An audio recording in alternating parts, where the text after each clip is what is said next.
Welcome to the channel and welcome to this game of Warhammer Age of Sigmar. Today, it's Stormcast Eternals versus Skaven.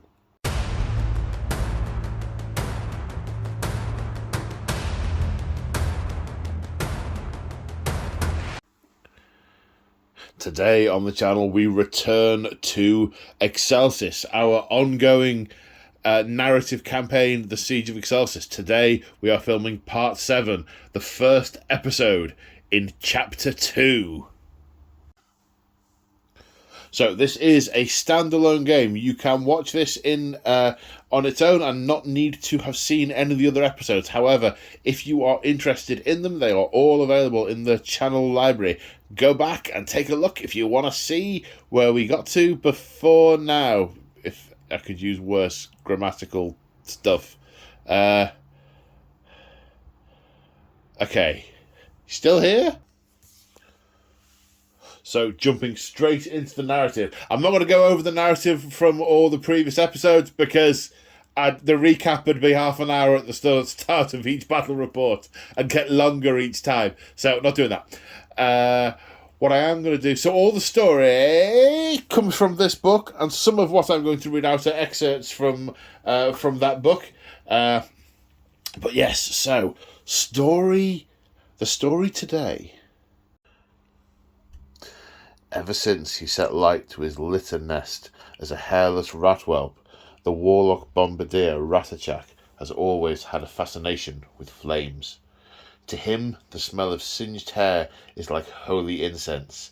The taste of charred corpses is the finest delicacy. Torched buildings are his temples, and his idea of sweet music is the screams of his burning victims. So dangerous is he that his fellows in the clan Skyer keep him at arm's length, for he has been the doom of a dozen experiments since taking the role of Warlock Bombardier. One fateful night in the Blight City, when he was chittering with glee into the fires of an old rival's burning warp labs, he found the fire talking back. The greenish flames burned pink and purple as they conversed, and from the depth of his pyromaniacal obsession, a honey-sweet voice made him a bargain. It offered him the power to spread wildfire at will, to better show the others the glory of the burn. All it asked in return was that he raise the city of Excelsis at the appointed hour. Ratachak swore fealty to the strange voice there and then. From that day he has had fires reflecting in his watery eyes, even when none are burning near him, though those times are admittedly very rare. He has risen high in the ranks of Clan Skyer, proving to be a superb demolitionist and an amazing coven of trigger-happy monstrosities that would follow him right into the heart of Sigmar's domain. Turning his obsession to ever more ingenious methods of ignition, he has devised a form of doom rocket that sprays liquid warp fire in all directions upon detonation. It is only a matter of time before he burns himself to a crisp, of course, but as long as his mysterious, silver-tongued patron sees him weaken the defences of Excelsis first, it cares not at all. There was a palpable sense of unease amongst the Order of Azir. With Excelsis' finest prophets and seers run out of the city, there were few who could sift through the barrage of often contradictory predictions. The babblings and rumours of terrified citizens being largely useless, the Vendensks sought out the Seraphon at their embassy, Serpentantis, a strange three-storied building in the humid arboreal district. Inside, Dorelia Vendensk communed with a lizard priest. A mind-wrenching psychic communion, the lizard shaman showed her glimpses of what was to come. The city of Excelsis besieged, the walls tumbling, the sewers boiling, the rise of some hideous double creature, squirming and foul like a lava ripped from a chrysalis, disgorged from a prison of crystalline mirrors. the city would be caught between the enemy within and the doom without. Yet of the latter the skinks could see nothing but a cold, black void. Whilst this image disturbed the Seraphon greatly, they were not able to assist, their forces in Gur already engaged with the forces of chaos. Swiftly the Vendensk sought the help of the Knights Excelsior at the Stormkeep, the Consecralium. They were granted an audience with Satanus of Excelsis, the White Reaper. Dorelia made a full and impassioned disclosure of the prophecies she had gleaned from the Seraphon, along with the dilemmas that racked the city, that the White Reaper's pitiless gaze turned aside. He said he had never so much as heard or spoken to Morgan, let alone given him his blessing, and that the zealot would pay dearly for his lies. As to the Seraphon, in his opinion, they were too alien to be any help at all. Then there came the dull crump of an explosion in the distance, and another, and then a third. Dimly visible from the nearest arrow slit in the Consecralium's wall, green fire blossomed near the docks. Stirring at the sound, the White Reaper finally replaced his mask, straightened his back, and with almost palpable air of exhaustion, and then strode out of the room. Galen and Dorelia Vendensk shared another glance before following hard on his heels. From culverts and sewer gates climbed an endless procession of slime-furred ratmen, each stinking and dripping with effluent. They shook themselves off like rain-sodden wolves before wiping their blades and darting off into the alleys. Across the dockyards, mushroom clouds of green smoke blossomed in the wake of ear-ringing explosions, and entire swathes of the street toppled into the sewers to expose the horribly glowing portals below. Hulking figures lumbered out from each baleful tear in reality, planting their clawed feet in the muck as they quickly established a defensive perimeter. Gnaw-holes, the clustered portals were called, splits in the fabric of the realms themselves from which the Skaven launched their invasions. Ratachak, the warlock bombardier behind the attack, knew how to use them all well. The White Reaper ran towards the carnage with Galen and Dorelia close behind him. Voice booming, the Lord Veritant marshalled a bulwark of paladins to push into and secure the streets. The Glimmer Stretch, the main thoroughfare that ran through the cities, must be secured. So that's the story. Now what's the scenario? Here we have a portion of the Glimmer Stretch passing through this market district. That's a gatehouse. That doesn't represent the Consecralium. That represents a gatehouse as the Stormcasts are pushing forward. Towards this end of the board, we're getting near to where the desolation? Destruction? No, not quite. Desolation. Desecration. There's a word. It could be anything. It's probably not digestive biscuit, but I think it begins with a D. I digress. It's not that either. I'm moving on swiftly. So, we are fighting this battle to represent how well the holding of the Glimmer Stretch goes. It's a vaguely custom scenario where the Skaven are going to deploy at this end up to 24 inches on. The Stormcast are going to deploy at that end up to 24 inches on. So we'll have a no man's land in the middle. We have 4 objectives. At the end of each player's turn, you gain a point for each objective you control at the end of your turn, accruing them over the course of the battle. Terrain and stuff, the battle mat is urban mats, as are the brown topped buildings. The other ones were a gift and I've no idea where they're from. All the crates and pumpkins and stuff are March of War. The walls at the far end are gamemat.eu, and everything else is GW. Apart from the person I'm playing against, which is Immortan Joe. Say hi, Immortan Joe. Hi, Immortan Joe. You're not from GW, are you? I'm definitely not. No. And you're playing the Knights Excelsior. Stormcast Eternals, I have. Yes, indeed. Who play quite a key role in pretty much the rest of the story from this point on. Yeah. Siege of Excelsis, you'd expect the Knights Excelsior to be a part of it. Yeah, it's in their gaff. It's quite. Their neck of the woods. Indeed.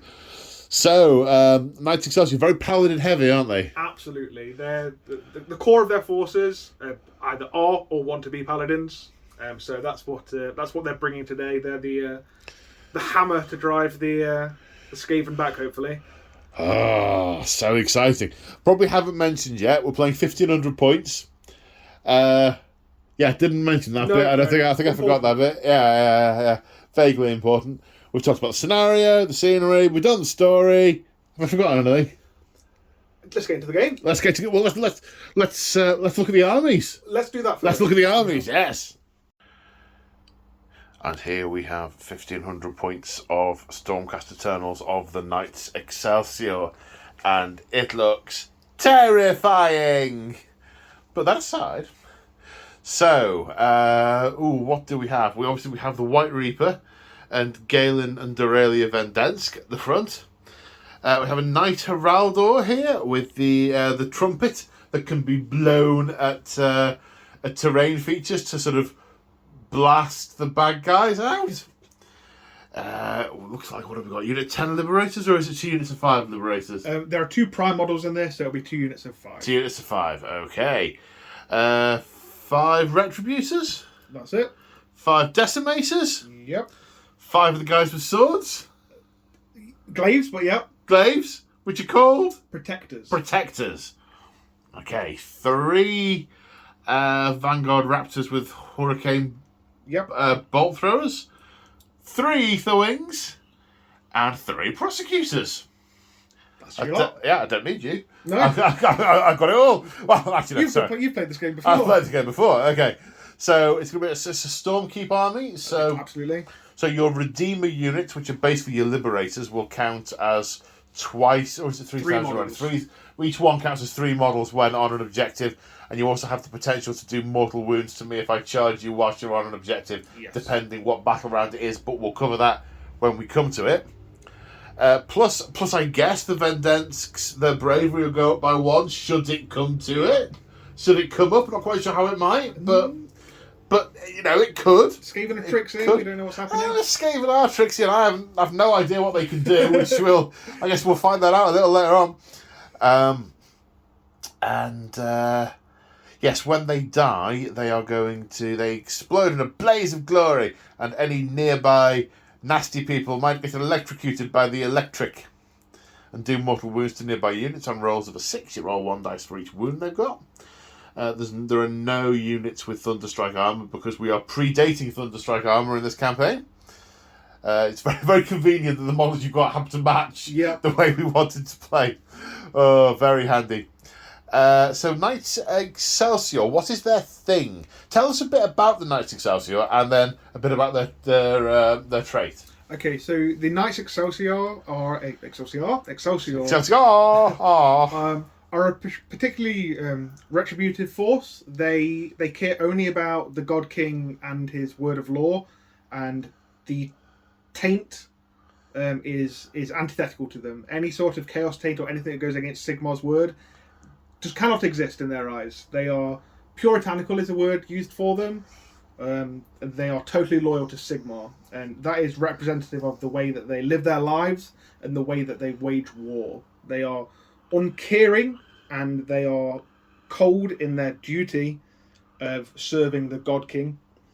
They will cut through a dozen innocents to get to a single corrupted foe, and as we're about to see, they will brook no quarter.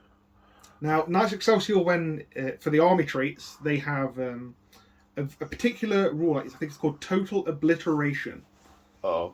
So whenever a paladin unit, which is the vast majority of these chaps just here, the Redeemers, the Decimators, and the Protectors, whenever they are in close combat within 3 inches, I can pick one of the units. If they are being outnumbered by their foe, they can add +1 to hit and +1 to wound. Outnumbered, you say? Outnumbered. Outnumbered by the famously elite, small, low model count Skaven army. Funny how that works. Okay, and Stormcast get a unique enhancement, don't they? That you get to pick one of. Yes. Do you know what you're doing with that? I think there are 4 to choose from, but with the Knights Excelsior, there is only one you should ever take. It is called Unleash Thy Hatred, which is specifically for Paladin units. Right. So I pick a Paladin unit that is in combat, I add 1 to their attacks characteristic. That's once per game, is it? Yes, once per game, and it is a command point to do so. Ah, right, okay. Traits. Oh, we haven't really talked about the Vendenks. I mean, they're from the Order of Azir. They are super good against demons and endless spells. There's a bunch of stuff they have that may come into effect this game. There'll also be some things that maybe won't. But we'll deal with those as we come along. What about your traits? So, command trait for the White Reaper? Oh, for the White Reaper, I have to come back to that. I can't remember what it is off the top of my head. So the books have been consulted. The command trait. He is heroic stature, so he has got an extra wound, because he is a mighty hero of the Stormcast. And his artifact of power is an amulet of silvered Sigmarite, which he has around his neck at all times. It means your opponents cannot reroll hit rolls for attacks made against the bearer. Cannot reroll hit rolls against him. Yes. Right, okay. And he's a priest, isn't he? What's his prayer? He is a priest. His prayer is bless, so he can bless the weapons of his compatriots, effectively eking out all of the hatred and anger that's within them, and putting it into the weapon. And then the foe with a bit of luck. And it does. On 6s to hit, on modified 6s to hit, it generates an additional hit. Okay. And anything else we may have forgotten to mention, we will hopefully remember and elaborate on as we play. And on that note, let's take a look at the Skaven. And here we have circa 1,500 points of Skaven. So, what are we looking at? Well, first off, we have a Claw Lord. Now, he is the general, and he is from Clan Verminus. His Warlord trait is powerful. His command trait is Powerful Alpha.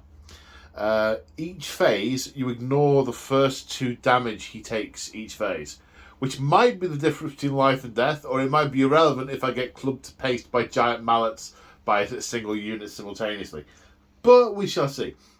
Now, Clan Verminus, there are a few generic rules that apply to the different clans in the Skaven army. Clan Verminus, there's the Mighty Warlord's heroic action, which he can do instead of another one. And it is effectively to pick another command trait and apply it to him that turn. Now, the first thing you might notice is that this army doesn't have Ratachak or a lot of Clan Skyer in it, and that's because this is not the beachhead.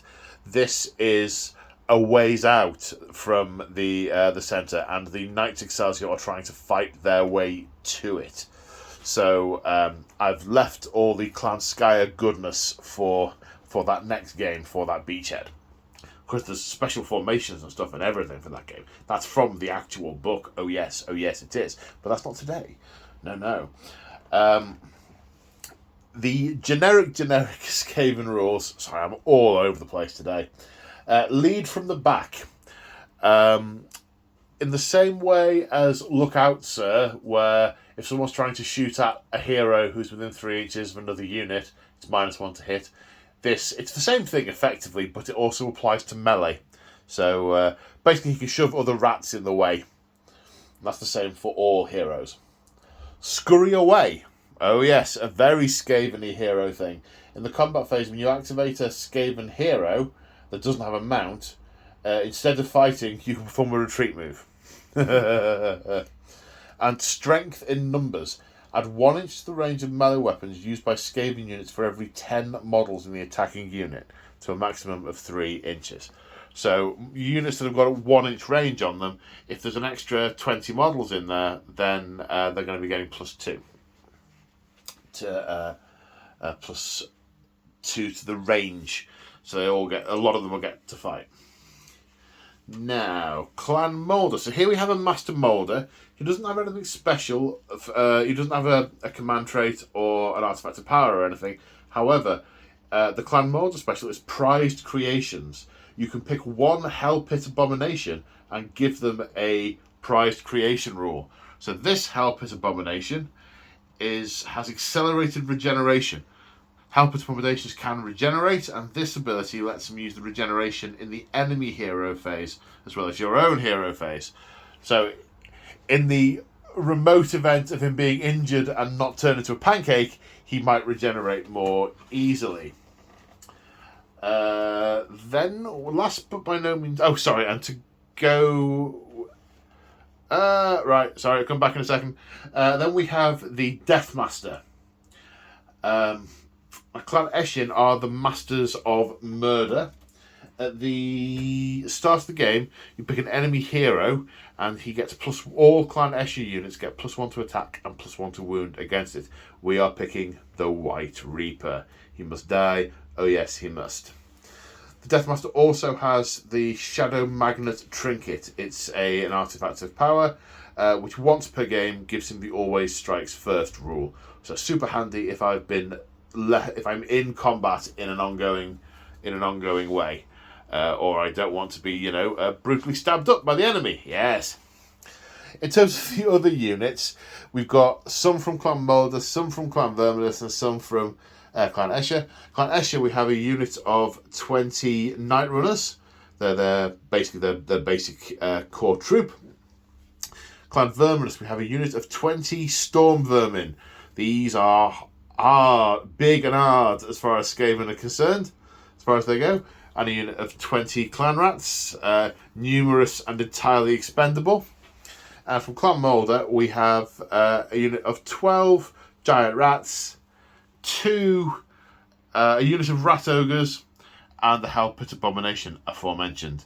And 1 unit of 3 Packmasters who give buffs to nearby Clan Moulder stuff. And I have to say, I feel woefully outnumbered. I don't feel like anywhere near enough Skaven on the table. But we'll see. Anything I've forgotten, do you think, Joe? No, I think that's your lot, I think. Okie doke. Right, let's go on to deployment. And here we are after deployment. So, the first thing to say is the word was devastation. The second thing to say is that we had a slight administrative cock-up and we had too many Stormcasts on the army overview. So the Aetherwings and the Vanguard Raptors are not in the list.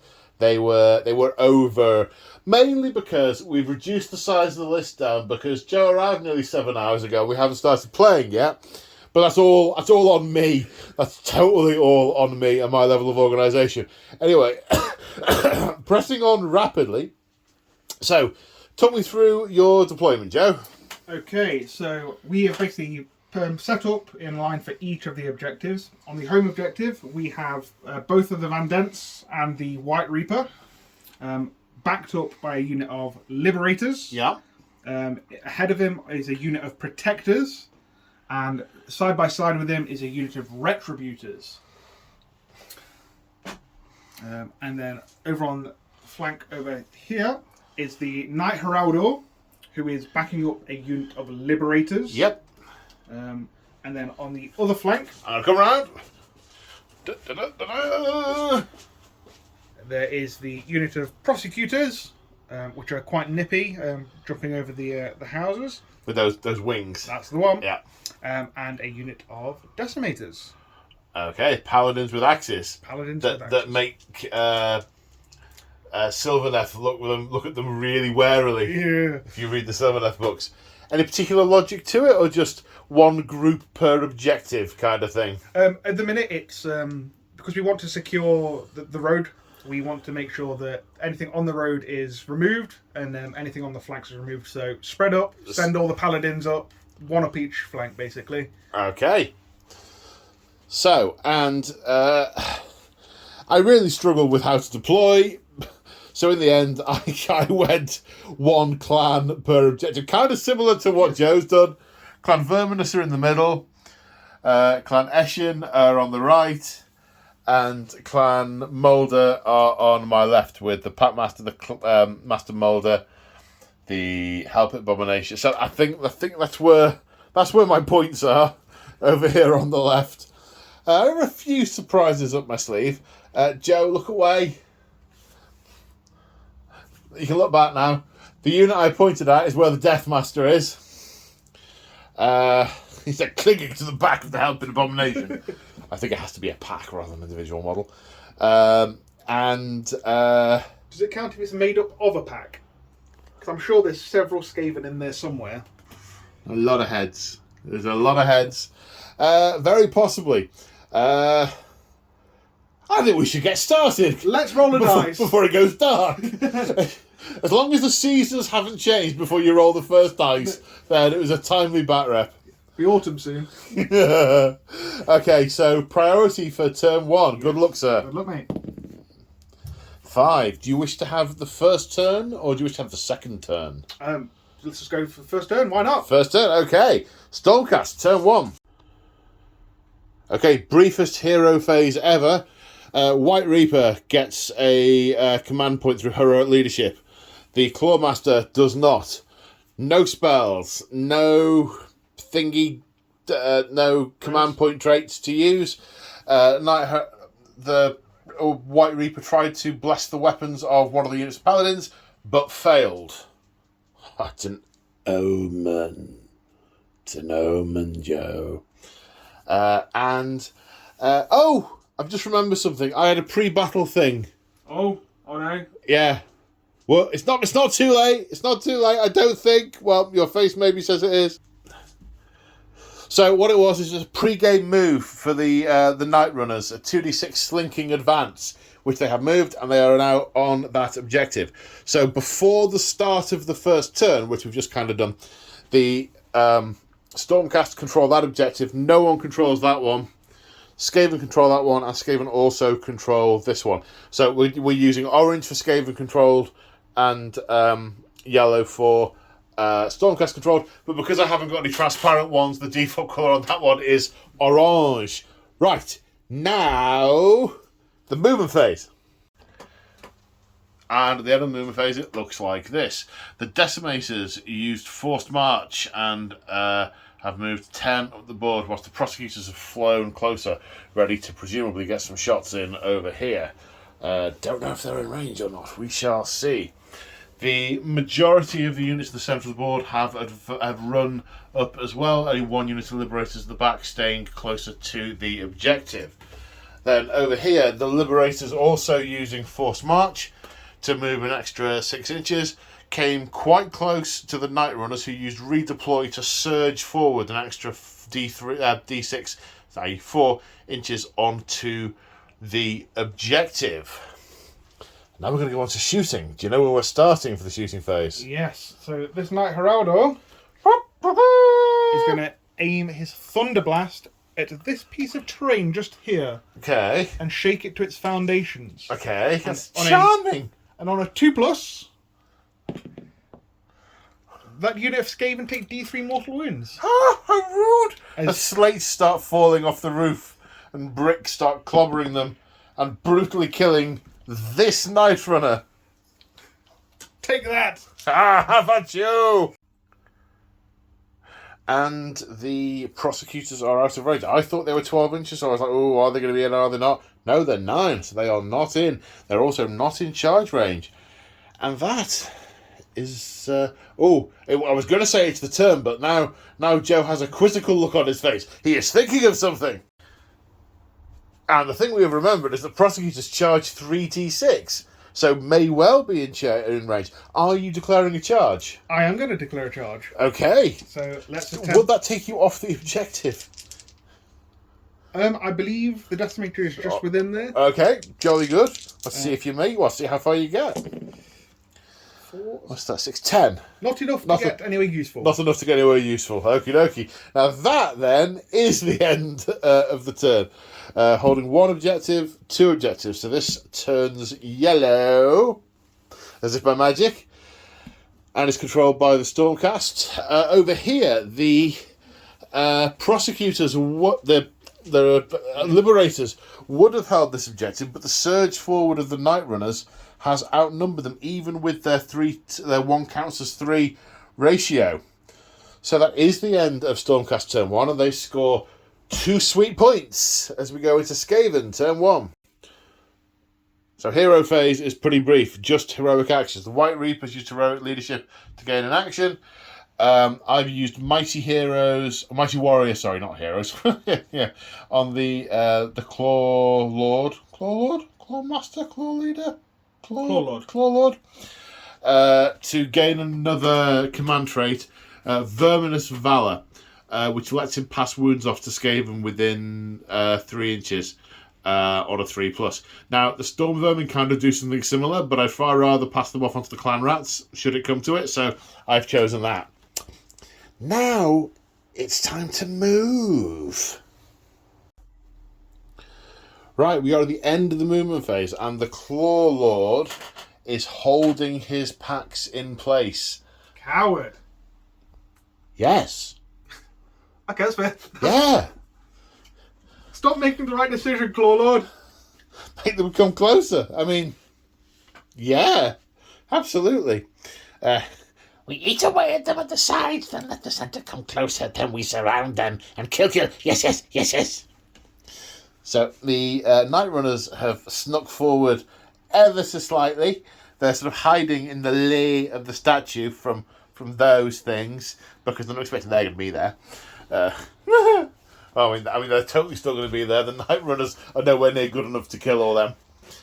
Then, over here on this side, the Rat Ogres and Giant Rats have both moved up. The Rats are a little bit faster than the Rat Ogres, at 8 inches or 7 inches. To start the movement phase, the Packmasters used their Crack the Whip ability to put it on the Rat Ogres, which is going to give them +3 to charge and +1 to wound in the fight phase. And the Master Moulder put his ability, 13-inch range, on the Giant Rats. So both of those units have that ability. The Hell Pit Abomination has a 2d6 move and rolled a 5. Has barged past those crates and is coming straight forward. So we do have some shooting. He's got a gun. I'd forgotten he had a gun. It's grafted onto him. And also the Night Runners have some Eshin throwing weapons that they're going to throw at these Liberators. So, without further ado... So first off, we're going to start with the Warp Fire Gun on the Rat Ogre shooting at the Prosecutors. It's D3 attacks for 3. Hitting on 4s for 2. Wounding on 3s. No. I apologise for wasting everybody's time. So we have 19 Night Runners. There were 20, but a brick fell on one of them. Firing the throwing weapons, 1 attack each at the Liberators, sitting on 4s. All-out attack. Now, they haven't got a unit champion, but they are within 18 inches of the General, wholly within 18 inches. The Liberators are all-out defending. So hitting on 3s now with the all-out attack, 19 times. Now, the 6s are important, because they go straight through to mortal wounds. So that's 4 mortal wounds, and the others are hitting on 3s. Oh, these dice are not great for camera. Can you even see the spots? I can see them in person, but whoa. Then wounding on 5s. You know, the 6s represent all the ones that have got all the poison on them. So 5, 7. There are 7 saves to take. 2+ with all-out defense, I believe. Yes. Failing 3 of them. So with 4 mortal wounds, 3.5 Liberators die. And none are close enough to go off in a blaze of glory. Okay, charge phase. First thing we're going to start with is the Night Runners into the Liberators. A 6-inch charge, that is enough. And now to the rat. Oh yeah, the night runners have swarmed. Just a little less than 6.5 inches, so it's a 6-inch charge plus 3 because the whip is cracked. That's 10. So they make it in. I'm now going to do the Hell Pit Abomination because what I really want to do, is try and get them into the Decimators. I'm going to try and do that. I need an 11 to put them straight into contact with the Decimators. However, I can get them to here and then pile in to be within range of the Decimators. So let's see what the Hell Pit Abomination can do. That's an 8. Now, was it a 9 that I needed for the Prosecutors? 9 for the Prosecutors, 11 for the Decimators. Okay, I will use my... Am I going to use my last command point? Is he going to poke him with that goad him forward? No, I'm not. No, I'm not. The giant rats get a 6 plus 3 is a 9-inch charge. Okay, activating the pack rats and piling them in as far possible. They're just hitting this like a wall, and maybe they're even going underneath the flapping prosecutors, and 4 of them can get to the Decimators. Now, Decimators are going all-out defense. I can't all-out attack because I haven't got a hero close enough. They're also issuing Storm of Annihilation. That's correct. That's the Knight's Excelsis specific ability. That's once per turn, and that's so all units are going to be +1 to hit and +1 to... Just this Paladin unit. Oh, just the Paladin unit. And just against the rats. Just +1 to hit and wound. Yes. Right, okay. So, the rats, their range is 2 inches because there's more than 10 in the unit because of that ability that I can't remember the name of. And they have an ability on their own card called Wave of Rats. If there are 6 or more in the unit, they are Rend 2. And also there's one for if there's more than... There's a lesser version of that. But anyway, so 8 attacks, because they've got 2 each on the Decimators, hitting on 4s. 2 hits. Because the whip was cracked, they're wounding on 3s rather than 4s. Oops. 1. 1 at Rend 2. So it'll be a 4+ save. Yeah, +1 -2. Yeah. Fail. Which is failed, so a wound is taken. And then the other attacks into the prosecutors, hitting on 4s. You really can't see those on camera. 7 hits, wounding on 3s. 1 at Rend 2. 6+ save.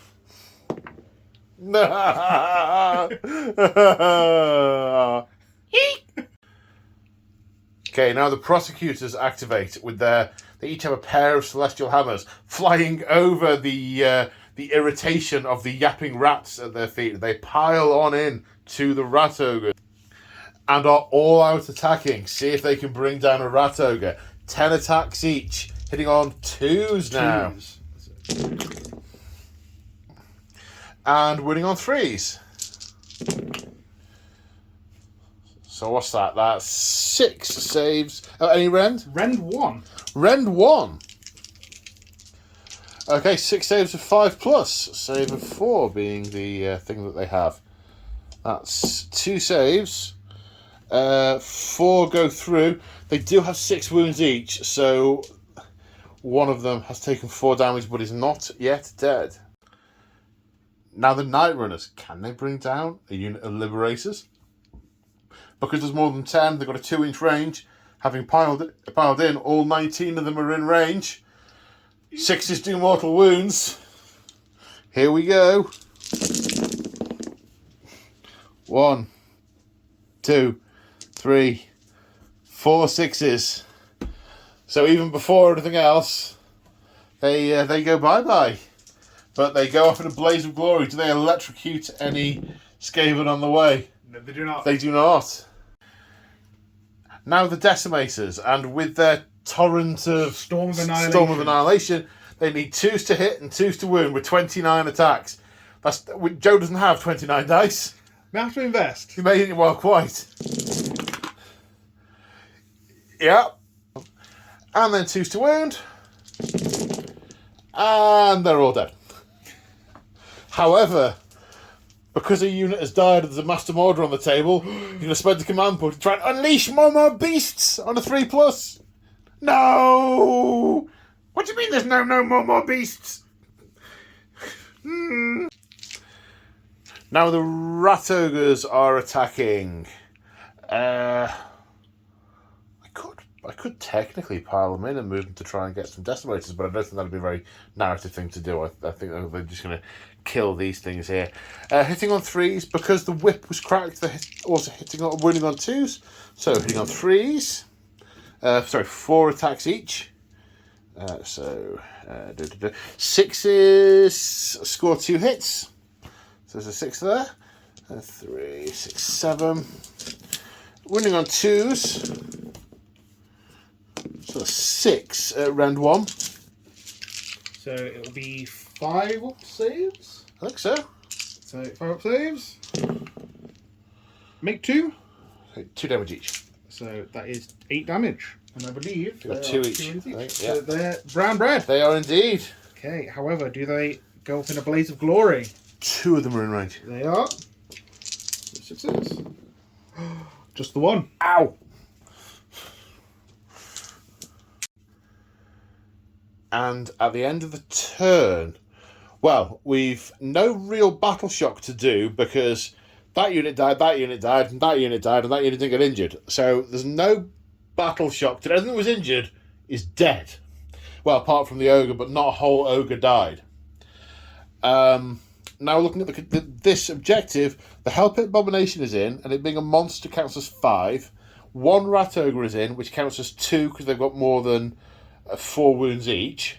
Is it 4 wounds each? Either way, 6 is enough to... 6 counts. So 7 models there, and there are 4 Stormcast within range. So actually, the Skaven outnumber on that objective. So that is a Skaven-held objective. So at the end of turn 1, the Skaven gained 3 points, making the score at the end of battle round 1 3 points to 2 in favour of the Skaven. We now need to see what the priority is for battle round 2. Good luck, sir. 2 Skaven. 2 Skaven. Now, I kind of have a baited trap I wanted to lure you into. But I could also charge the Hell Pit Abomination into those thingies and really try and mess them up. So, I think we're going to do that. Yes. That we're going to do that. Do that one. Yeah. Okay, so end of the hero phase. Fairly straightforward. Selecting Verminous Valor again for the Mighty Warrior ability for my heroic action. And the White Reaper has attempted to generate command point with heroic leadership, but did not do so. His flanks are being overwhelmed around him. Lightning is scouring the skies as brothers and sisters are dying. But there is chaos filth, and that will not stand. Although, it is about to move. So at the end of the movement phase, these guys have stayed here. They're just going to throw stars and stuff at that guy and hopefully kill him.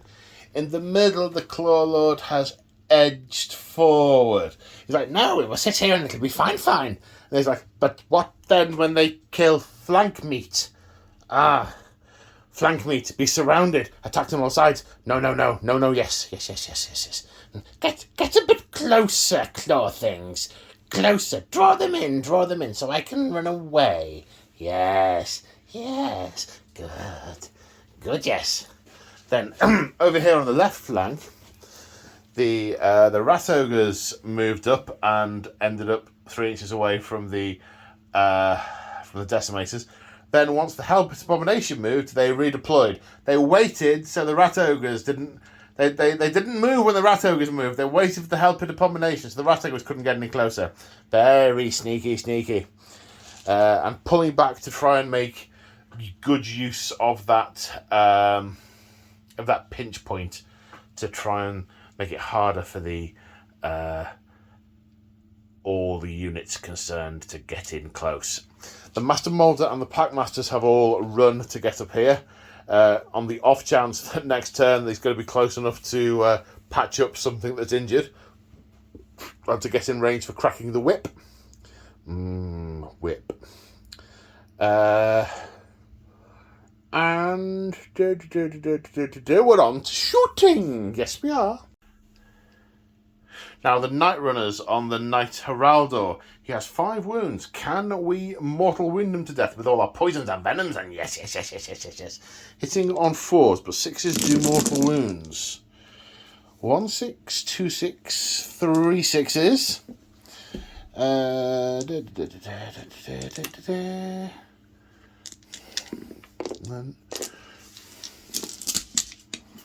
Wounding on 5s. 2 saves. Oh, whoops. 2 saves to 3+. Pass 1, fail 1. He's taken 4 damage, and is still alive until the fight phase. Oh dear. Then D3 shot to the warp fire gun into the decimators for 2 shots, hitting on 4s. 1. Wounding on a 3. No. I think it's just a green pipe that someone's nailed to his arm. It's stuck to him, it's just not functional. Yes, quite. Okay, right. Charge phase. So the Night Runners will declare a charge. They make 10. Okay, now the Rat Ogres are going to charge. They get +3 for having the whip cracked. That's a 6 plus 3 is 9, which, having pre-measured, I know tucks me quite nicely into here. On top of the pumpkins. And now the Hell Pit Abomination is going to charge. Rolls a 3. Forward to victory! Go on, go forward! Forward! On a 7. That's a relief. Is it? Yes. Oh, phew. Just expressed my anal glands.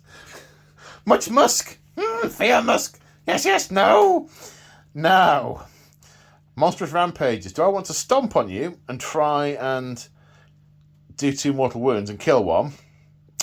Or do I want to lock you off from your command point to stop you all out attacking or all out defending? I'm going to roar at you. I'm going to try and lock you off from your command points. Sounds good. On a 3+. Yes, you may not spend command points. Now, stuff needs to happen. I need to read stuff. Okay, so we're starting unsurprisingly with the Hell Pit Abomination because it's so much fun. And we've got the Avalanche of Flesh first. You roll a dice for each model that's in range. The range is 3 inches, so there are 2 in range. And depending on the value on the card, for an uninjured Hellbeast, it is 2. They take mortal wounds. So 1 mortal wound doesn't kill that guy. Now, we have Gnashing Teeth. Do I want to all-out attack? I really think I do. Yeah, I mean, I can't imagine not doing that. Let's do it then. So all-out attack, yeah. Okay, so... I went all out defense because raw. So Gnashing Teeth, 6 attacks, hitting on 2s because of all-out attack. 6 hits, wounding on 3s. That needs re-rolling. So they've all wounded. They're minus... Oh, the rend is a variable, which at this level is -3. So it'll be a 6+ save, is what you're telling me. So we're very much working this out as we go. So that's 6 dice, 6+ saves, yeah. What's the damage on this by? Only 2. Only 2. Only 2. So it's only 12 damage. Only 12 damage. Okay, but hold that thought. Holding. Because now we have Flailing Fists. And there are 6 attacks, and they will hit on 2s because of all-out attack. So 6 have hit there. They're going to wound on 3s, which is only 4 of them. These are only rend 1. Only rend 1 and damage 3. We can live with this, surely. We just need to save all of them. Yes. Which we don't. So 3 have failed. They're only 3 each. That's another 9. So that's 21 damage in total. Okay, so there's 15 wounds in the unit. If we apply 21, they're dead. Sorry, that makes me so happy. Right, but Blaze of Glory is a thing. So there's 4 that can only go against the Rat Ogres, I think, and 1 that could go against the Hell. So we do the one against the Hell Pit abomination. I keep wanting to say Hell Pit, but it's Hell Brute Beast, but it's not. Okay, so nothing hits the HPA, the Pale Ale. Nothing hits the Skaven Pale Ale. Just one of these will kill one. It's a good job. Because you rolled none. None. No. Okay. So that happened. Yeah. That happened. It's your turn to pick a unit to fight next. Who would have thought the Heraldor would be going next? Wouldn't have predicted that 5 minutes ago. Not me either. No. So the Knight Heraldor gets to hack down some Night Runners. 3 attacks. I think he's going to all-out attack as well, so it'll be 2s Okay. and 3s. Okay. Well, you doubled your hits there. 3s to wound. 2 at -1. I'm pretty sure they have a save of either none or 6. And 2 damage each? Yep. Kills 4. 1, 2, 3, 4. Which means there are 15 left to attack back. And the Knight Heraldor was predictably hacked down by poisoned weapons, then did not explode and did explode but did not kill any rats in the process. There's probably an awful lot of burnt fur, but no dead Night Runners. So we come on to the Battle Shock. Thank you, Joe. Coming on to Battle Shock. The Night Runners lost 4. I have not got a hero close enough to use Inspiring Presence, so 4 plus 6 is 10. Their bravery is 4, so 6 of them are going to slink away into the shadows. A job well done. So at the end-ish of the hero phase, we're like 1 move into the movement phase. Hero phase summary. So it's Dorelia Vendensk's finest hour. She's going to stand still and she's going to shoot some horrible beastie that's coming around the corner. The White Reaper has cast Blessed Weapons on this unit of Protectors, thank you. And the Claw Lord has used Verminous Valor once again. Movement. So at the end of the movement phase, the Protectors have come forward along with the White Reaper, who has run. The Liberators are climbing over these pumpkins to come and smash the noggin of these Night Runners, which will leave my flank entirely undefended. I mean, I had no idea how 1 unit of Night Runners has done so massively, amazingly well so far. By being sneaky, yes. Then Galen and the Retributors are heading off to deal with these massive beasts. And yeah, the punch is splitting into lots of different directions. So this could be an absolutely glorious, well-coordinated thumping of the, I was going to say Tyranids, of the Skaven in all directions. Or maybe not. So where are we starting the shooting phase? So we'll start with Galen. Galen Vendensk will shoot into the Rat Ogres. So okay. 3 attacks. Yep. Hitting on 3s. Yep. Winning on 3s. Yep. 3 hits. And then 3 wounds. Rend 1. 1 damage. Rend 1, 1 damage. 3 saves of 5 plus. 2 get through, which kills the one that had already taken 5 damage and puts 1 damage onto the other one. Now his daughter, Dorelia Vendensk, it's her finest hour. Yes. Because she stood still, she was going to aim and take a sure shot, giving her an extra attack and +1 to hit. Okay. It's going to be 2 attacks, hitting on 2s, wounding on 2s, rend 2, 2 damage. Whoa. Still can't kill it. Sorry. 2 hits, 2 wounds, rend 2, 2 saves of 6 plus. Such a so-and-so. Both fail. Takes 4 more damage. Goes up to 5 damage taken. They have 6 each. Do you have anything you can sneeze on it with? Unfortunately not. Unless they charge headlong into the Hell Pit Abomination, almost kill it, and then as they die, finish off. Because you very much want to get the charge on the Hell Pit Abomination and then fight first against it and absolutely murder it. I think we showed last turn you don't want to be charged by it. Absolutely freaking not. Yeah. That was a new experience for both of us. Absolutely. Yeah. Like, yeah. yeah. So is there any more shooting? There's no more shooting, no. So do we know where we're starting with the charges? We'll start with the protectors. Okay. They need an 8. We have already measured this.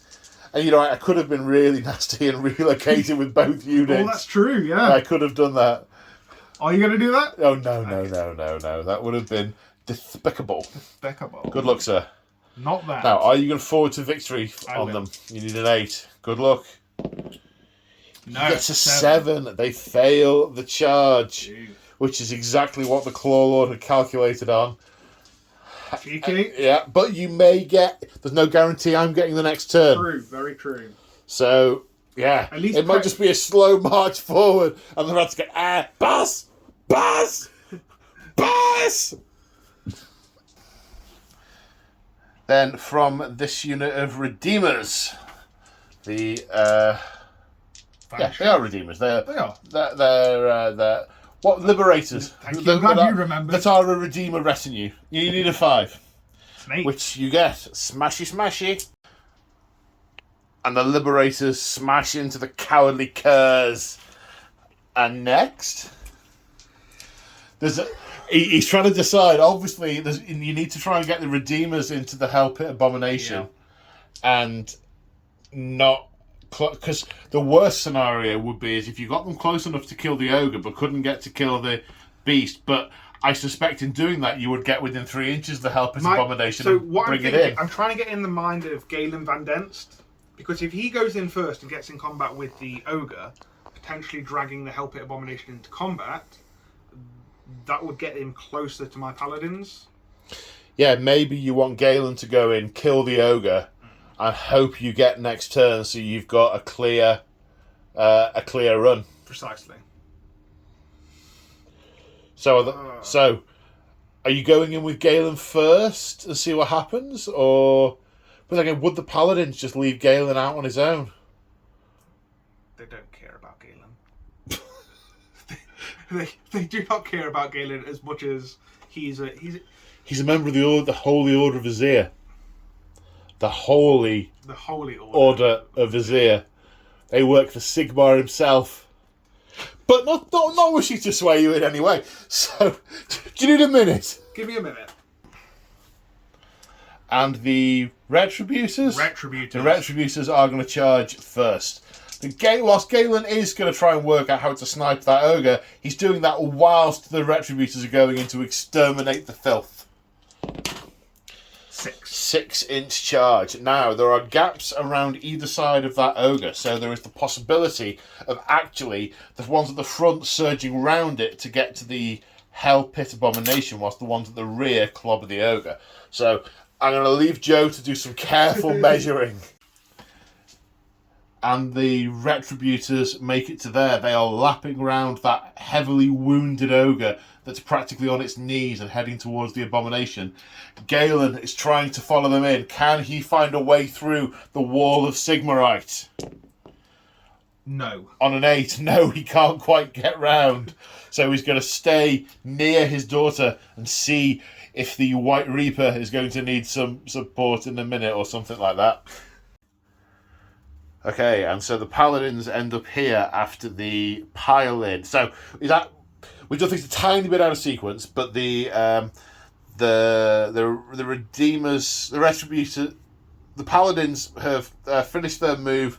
Then we've activated the Paladins and they're piled in, just ready to attack. But of course, Monstrous Rampages are a thing. So the Hell Pit Abomination is going to roar on a 3+. Yes, you are locked off from your command points this turn. You've also come close enough to the Master Moulder. Okay. He's about 1/8 of an inch in, so he will be involved in the combat as well. And I choose to think that lapping around the Rat Ogre, the one at the front has just swung his mallet round and is about to take his head clean off as the rest of them surge past him. So I'm not going to use any command points on All Out Defense or anything like that, because I don't think it's going to help. So we'll go with the one that's attacking the rat ogre first. Yep. So 3 attacks, 3s and 3s. Yep. One hit. One wound. -2. Yep. Save for 6 on the rat ogre, which he fails. 3 damage. 2 damage. 2 damage, but he's only got 1 wound left. Kills the rat ogre. On a 3+, the Master Moulder will recycle it, which it does on a 4+. Another rat ogre unit has joined the game. Now him having been dispensed with, and some new ones having turned up, they're always worth taking the Master Moulder. Anywhere on the battlefield, the Clan Moulder unit goes down, you can recycle them. Anyway, so the 4 guys with the hammers beating the Hell Pit Abomination to death. So Hitting on 3s because you can't all spend command attack points. or yeah. The The 6s do 2 mortal wounds. so 6 just go straight through to mortals. So here we go. 3s. Okay, so no 6s. 1 6. So 1 6. This many. Your dice haven't been so great today, by which I mean they've returned to a statistically Regular, average. yeah. Yeah. And then 3s to wound, was it? 3s to wound. Okay. That is 5 wounds. Plus the next 12 in total. 12 in total. 12 in total. You haven't killed him? No, but you also get a save as well. It's rend 2. He's only got to save a 5 up. Okay. Which is why I didn't bother with Okay. with the thing. You see, you've done I honestly thought they were 3 damage each. Why did I think they were 3 damage each? The new Annihilators with the Grand Hammers are 3 damage each. That'd be why. Well, maybe it's all right. Maybe I'll kill a couple. Yeah, and, possibly. And you can electrocute me to death. Silver lining. Right. I suppose I should have a go with those Night Runners over there. Be rude not to. Yeah. Right, 8 attacks with Night Runners. Looking for 6s. 1 mortal wound. 2 hits. And 2 regular wounds. 2 saves, sir. 3+. Yes. Yes. 1's taken a mortal wound. I don't think this is going to go quite how it went earlier. I think they've flown too close to the sun and their wings have melted in their hubris. Then the Liberators all out attacking. 11 attacks, hitting on 2s. Then 4s to wound. That's a disadvantage to Liberators. Only 4s to wound. So, thankfully, look at all those 2s. 2s. That's a lot of 2s. That was a well-spent command point. We were just commenting on the fact that the use of Roar as a monstrous rampage probably saved the Hell Pit Abomination. Yeah, absolutely. Because of the number of attacks that you would have used the Knight Veritant to give them extra attacks. I would. But now we're trying to wound on 4+. 4s. 5, 6. 6 by the looks of it. Rend 1 or none? Rend 1. Okay. You've killed 6 of them. 1, 2, 3. The sensible ones were the ones that ran away earlier. Yes, they slunked it off. Now the Hell Pit Abomination, seriously degraded, but still dangerous. I'm going to spend my last command point on all-out attack from the Master Moulder to the Hell Pit Abomination. Now, Avalanche of Flesh, there are 5 enemy models within range, but the Avalanche of Flesh rating at damage 11+, which includes this one, is 5s to the mortal wounds rather than 2s, which it was earlier. So 2 mortal wounds.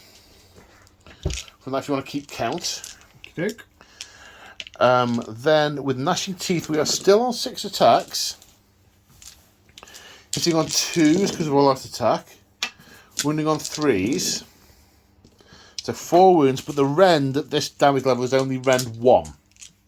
So 4+ saves. 4+ saves.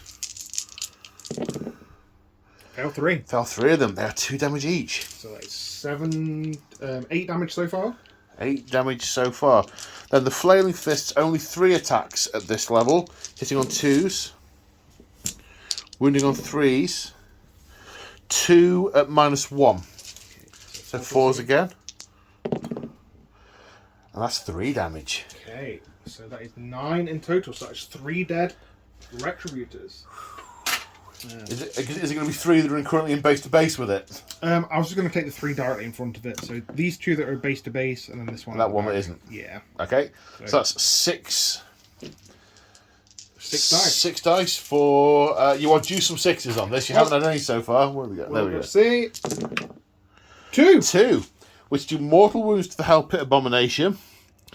Which now it has the too horrible to die rule.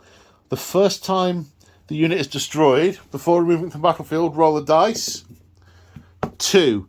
The rats emerge. All units within 3 inches suffer D3 mortal wounds, then remove all units or all enemy units? All units. So, the paladins have 1 mortal wound. The Master Moulder, 2 mortal wounds. The Packmasters, 3 mortal wounds. Now activating the Master Moulder with his... Oh, does he have both? And with one of the following weapon options. That's good. I thought he was really hard for a minute. No, he's got a Things Catcher, not both weapons. 4 attacks, hitting on 4s. 2 hits, wounding on 4s. 1 wound. -1, 2 damage. 4 plus save. No, this 2 damage kills that one. Oop, that's yours. Thank you. So, I've got 5 wounds. I count as 2 models.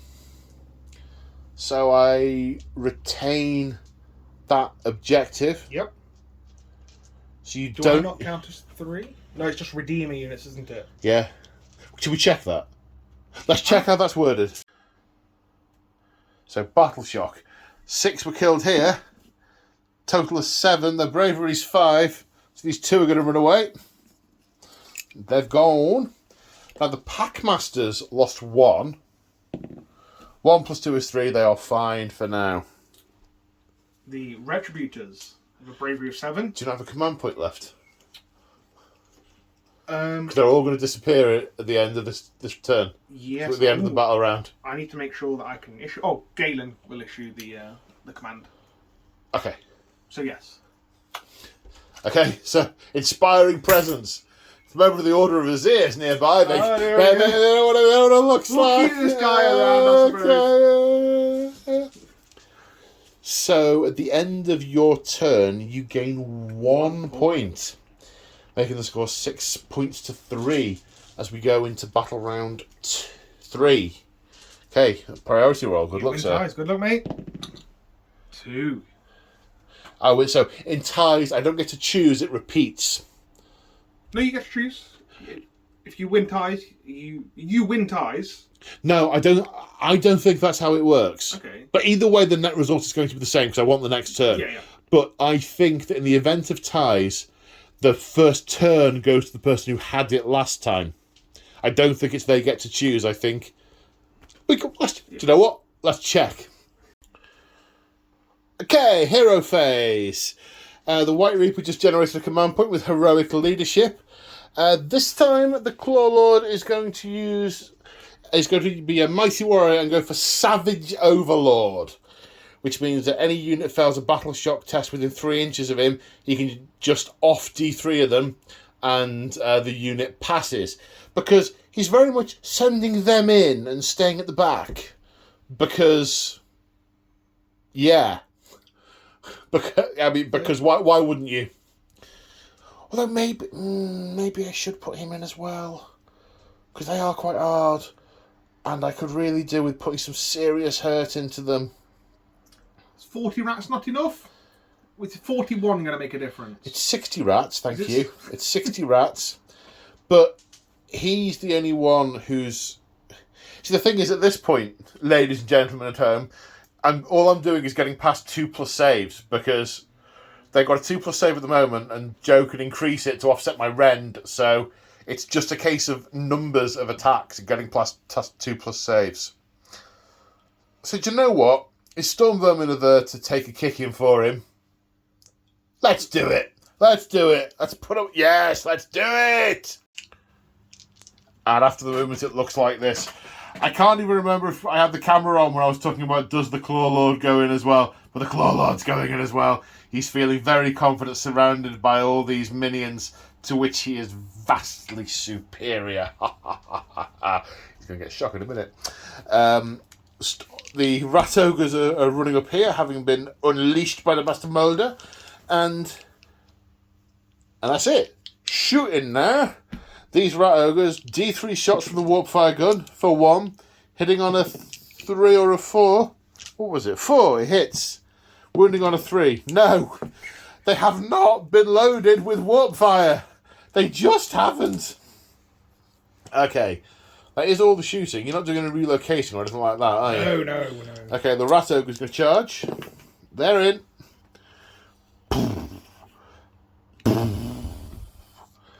The Packmasters are going to charge as well. Dink. They're in. Right then. Over here now. I don't really want to, but I'm going to do the... Obviously, the Claw Lord won't run first. He'll let the Storm Vermin go, then charge. However, purely from a game mechanic point of view, he simply won't go if the Storm Vermin don't make it. But I haven't got a space to put him if the thingy. So I'm going to do him first. 6. So, dink. He makes it. Now the Storm Vermin. 11. They very much make it. And the Storm Vermin make it here. Now the Clan Rats charge. 9 inches. And it ends up looking like this. Now, if this could go one of 2 ways, and they're both narrative as fudge. Either they get clawed down and dragged down by overwhelming weight of numbers, or they just keep scything through them like the chaff they are. Both, I wouldn't say equally likely from a narrative point of view, but both heavily narrative. So we move on to the combat phase. And at the start of the combat phase, this Storm Vermin throws his cowl off and reveals himself to be a Death Master, which causes a mortal wound to the unit and now means that I'm now down to 19 and don't get my attack bonus. But that aside, we're going to, yes, kill, human thing, storm creature.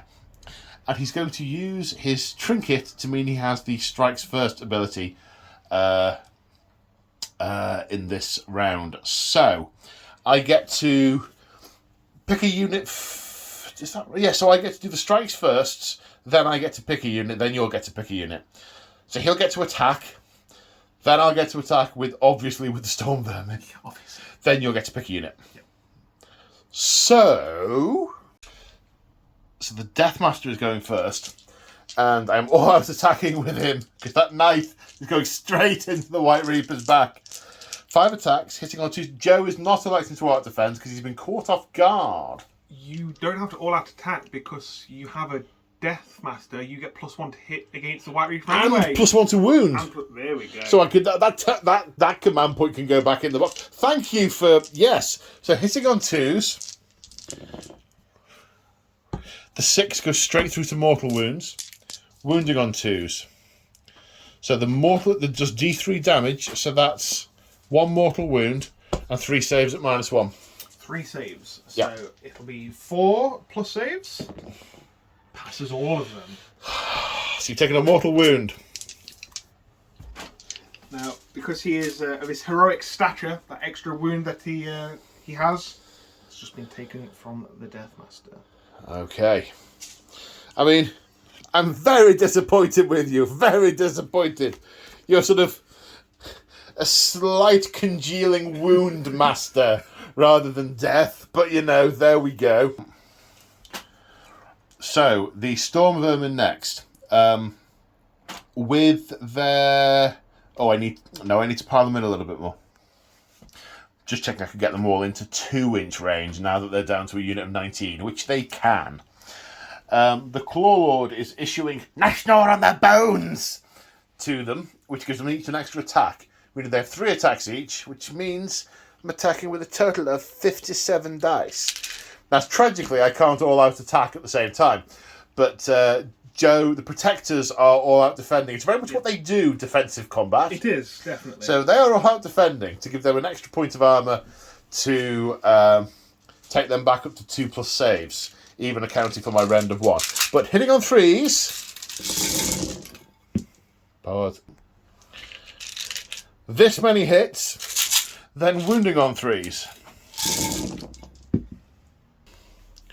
21 saves required. I think all that defending was definitely the right decision. Most definitely after that roll. Yeah, so 21 saves of 2+. Good luck, sir.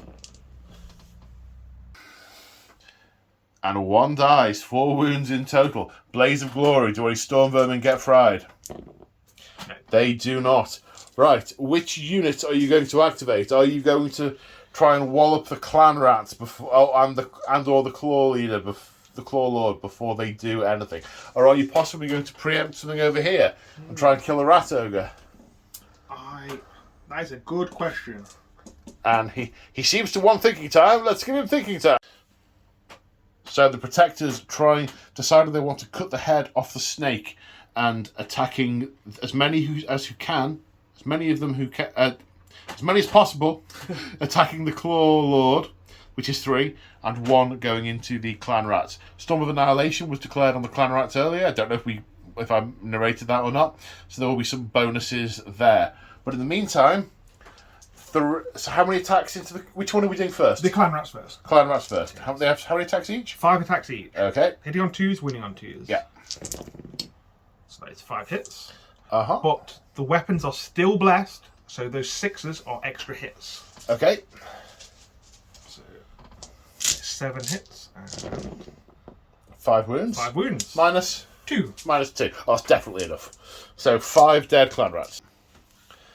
Then 3 of them, 15 attacks in total on the Claw Lord. 3s to hit, 3s to wound.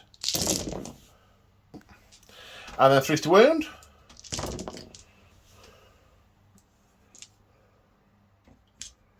3, 6, 7.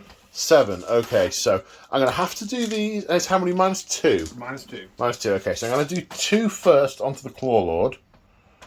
No, I'm not. No, I'm not. No. 7, was it? Yep. 1, 2, 3, 4, 5, 6, 7. On 2s, they go into Storm Vermin. They all go into Storm Vermin and kill 7 Storm Vermin. I could have, because my Warlord can ignore the first 2 wounds each turn, I could have been gamey and said, I'll take 2 on the Warlord and then take the rest of the Storm Vermin. But no, the reality is he's going to use the Storm Vermin as meat shields. Now the 35 surviving clan rats are all in range with their 1 attack each, with their 3-inch range with the spears. Hitting on 5s. And wounding on 4s. 1, 2, 3, 4, 5, 6 saves of 2+.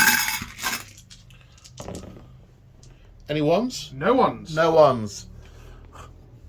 Bounce! Now the White Reaper is attacking the Deathmaster. How rude to stick a knife in my back. And I feel quite queasy with that. What did you put on your knife? 3 attacks. Hitting on 3s. Hitting on 3s. 3 hits. And then wounding on 3s. Oh dear. Just 1 1. wound. Minus 1. Minus 1. So save of 4+ normally. Save of 5+. Yeah, I dodged out the way.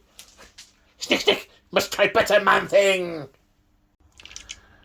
And now the Rat Ogres are going to hit this Paladin, hitting on 3s. Wounding on 2s, because they were goaded. Oh! That's 4 6s. That's 4 extra hits. Wounding on 2s. Sorry, mate, you can't save everyone. So that is 7 saves at -1. 4+ saves. Yep. 2, 4, 6, 8 wounds. He's an ex-paladin. But does he return to Azure in a blaze of glory? You haven't passed a single one of those yet. No. Oh no, you did. You killed the Hell Pit Abomination. And to be fair, I imagine you'll take that. I'll take that one. Yeah. Yeah. Okay. So he dead. But we need to be reforged. Well, at the moment, yeah. Until that nasty cloud turns up. So we are in the Battle Shock phase. Your Claw Lord gets to attack. My Claw Lord gets to attack. I forgot he existed. So the Claw Lord, trying to get past this defensive swathe of swingy swords that create an ethereal barrier that knock blades aside at the final moment. Almost like they're sort of building up mini tornado wind capes. Yes. Anyway, 6 attacks, hitting on 3s. He doesn't have anything funky about 6s doing anything special. So, wounding on 3s. 5 saves of 2+. 5 saves of 2+ coming up. 2 fail. No, 2 damage each. So it will kill one of them and put 2 wounds on t'other. And then this one will Blaze of Glory. He will. No. So now we're in the Battle Shock phase. I'm going to spend my last command point, which I didn't spend on fighting, on Insane Bravery, even though it would kill D3 of them, but the Stormvermin would have lost 7, so I'd rather use the command point. Not Insane Bravery, Inspiring Presence. The Clan Rats lost 5. 5 plus 3 is 11. Their Bravery is 4, which means I would lose 7. But because I picked Brutal Overlord, I'm simply going to kill D3 of them instead for 3. 1, 2, 3, and they pass. But Clan Rats in the Battle Shock phase regained D3 lost models for 3. So back they come. I mean, that shouldn't make me quite that happy. They're just been a very naughty boy. Yes. So now we're on to Stormcast turn 3. You score your points first, so you're up to 9 I'm up points. to 9. It's looking dire. Well, it's very much a matter of perspective, sir. Very much a matter of perspective. And in the hero phase, it's the White Reaper's finest hour. And in response, I'm saying it's the Deathmaster's finest hour as well. The White Reaper has blast the weapons of the paladins he's with, and we go into the movement phase.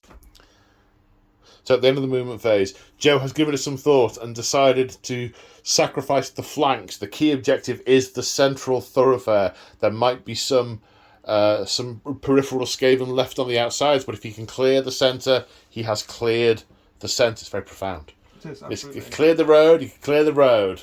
The road's clear if it's been cleared. So the Vendenks are getting closer to support back here. The Liberators are not going for this objective. They're going to come back for that later, after they charge the Stormvermin in the back and try and cave the backs of their skulls in. Their little ratty skulls. And that's movement. Shooting. So Galen is going to shoot his pistol into the Deathmaster? Yeah. So it'll be 3 attacks, hitting on 3s, winning on 3s. So 3 hits. 3 wounds. Ren? 1. Well, it's his finest hour, so 3 saves of 4+. 2 damage. 1 each, is it? 1 each. 2 damage taken. And then Duralia will shoot her crossbow. Into the Deathmaster! 1 attack, 3s to hit, and 3s to wound. Minus. That is minus 2 damage. Okay, so save of 5+. Yes. Ducked out the way. Almost hit the White Reaper in the face. Almost. Glanced off his mask. It's going to need buffing out. So there's going to be a lot more than buffing out needed very shortly.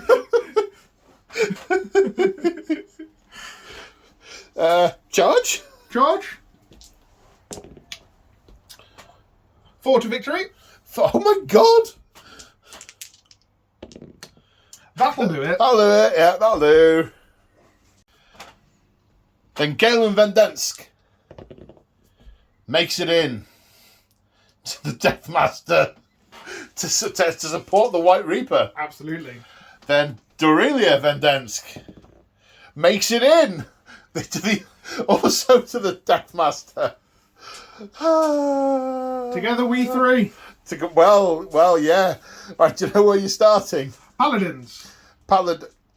Really? You're going to let me have a go with the Deathmaster before...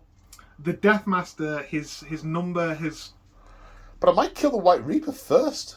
You will not touch the White Reaper. The White Reaper is protected by Sigmar himself. Famous last words. Yeah, absolutely. Well, there's a few sixes to hit and he's dead. No. This man is buff. He is one of the greatest heroes of Sigmar. Paladins it is. Are you... Storm of Annihilation, I'm going to select the Clan Rats, and I think I just want to wipe as many Clan Rats out as you Wipe out the Clan Rats, yeah. Now, of course, because I chose... come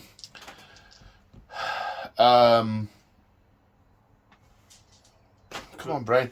Because I chose the finest hour on... on the Deathmaster. I haven't got any of the extra shenanigans on the Claw Lord. So it will be down to... I've got one command point that I might be able to use to save for stopping things running away. We shall see. Okay. 15 attacks. 15 attacks. 2s and 2s. 2s and 2s. 6s are extra hits. Oh! So that was 6 extra hits because the weapons are blessed. 2s to wound.